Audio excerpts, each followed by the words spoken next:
all you CBers and YouTubers. We're going to make a video on how to build a CB radio receiving crystal radio. Okay, here's some parts of here's a list of parts you're going to need for the new for your CB radio crystal set. Is a piece of 2x4. Doesn't matter what size it is. This one's about 7 inches, 6.5, 7 inches wide, and it'll do the job for what we need it for. And we got tuning capacitors. These are the tuning capacitors here. There's 2 of them. This one here is a common one. These are ones in this one here is like it's quite common. They're used in like transistor radios from the 1960s up to probably the present day. You got modern versions of them too. And we got this one here. It's a more old school style. It's like this one was ordered off the internet. I can't remember which site it was, but they're quite common. You can get these off the internet. And this is the one we're going to use for the project here. This is what it's going to be have the coils mounted onto. And an Altoids container. And last but not least is the phone jack to plug the amplifier into, and this will also be connected in with this Altoids container from the inside, and this jack will be mounted as so.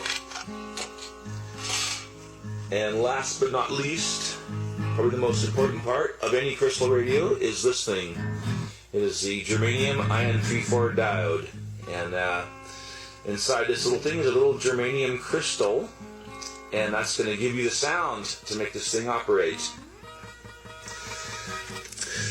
Okay, this is 16 gauge household wire that's used in house wiring stuff, and I'm going to use these to make the coils. And then I took about I'm going to use about 3 turns on each one. And this white one here will be the main coil, and this will be the ground antenna coupling coil. Okay, I'm going to use this battery, this D-size battery, to wind the coil. So we're going to do about 3 turns on it. Go 1, 2, 3 turns, like this. And I'm going to be doing the same on with the black wire as well. Okay, and this is the black wire. Go 1, 2. And 3 turns. Okay, we're going to clip this off here.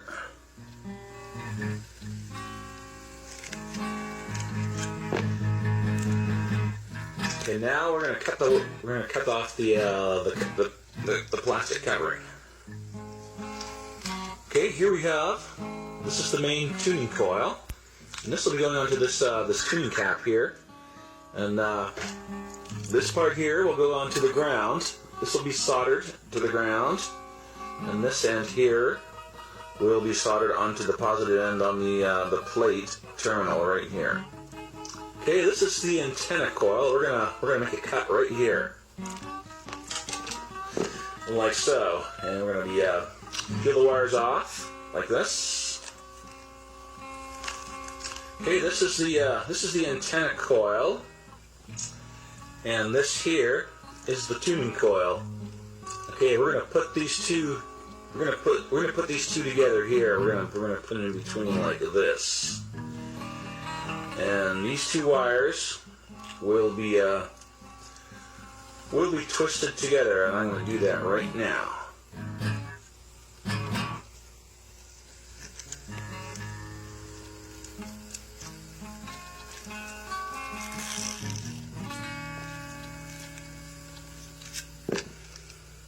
Okay, and trying to get these coils so that they're as close together as possible, like close like this here. This one, it should work. Okay, I'm going to put a little piece of electrician's tape around the end here to hold the black and white wires together.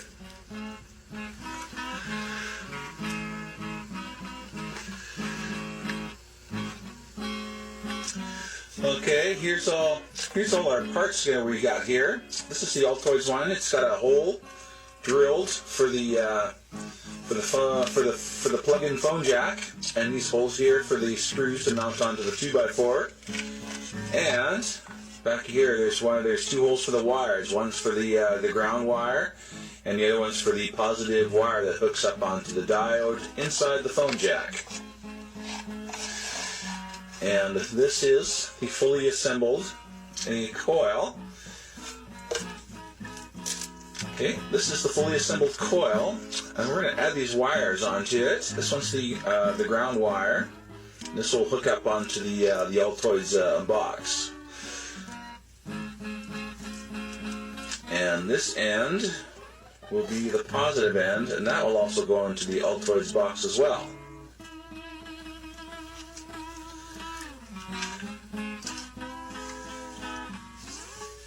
Okay, on the tuning capacitor, we got to sand this little part here. We're going to have to add a little bit of solder onto the end of this, to the top end of this piece.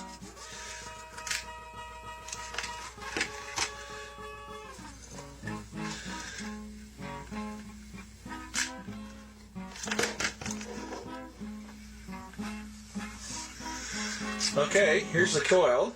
Here's the fully assembled coil and the tuning capacitor. This is hooked up on. This is soldered onto the negative ground, and this is the black negative wire that goes inside the or hooks directly onto the Altoids box. And this is the positive wire that goes inside the box and onto the diode and into the plug-in phone jack. Okay, I'm ready to mount my Altoids container.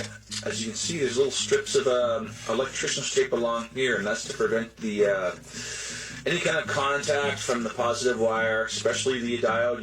You don't want no contact with any of this metal here.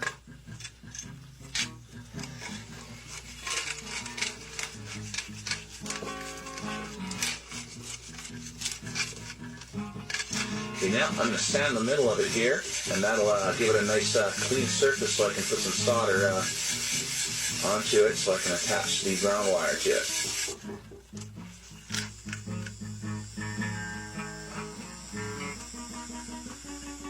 Okay, we're going to take this coil assembly and we're going to put the wires into these two holes.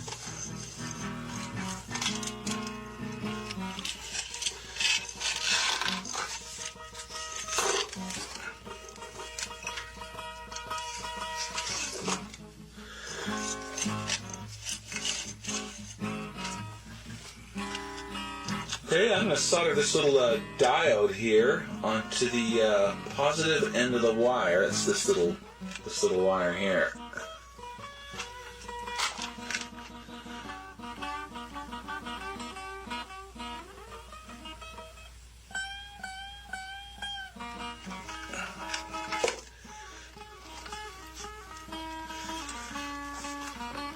Okay, it's almost finished now. This is the plug-in phone jack. This is the diode hooked up onto the positive end of the phone jack. And this is the negative ground that is soldered onto the Altoids container. And the purpose of the Altoids container is to cut down on hum when you hook it up to an amplifier. In this case, I'll be hooking it up to a guitar amp.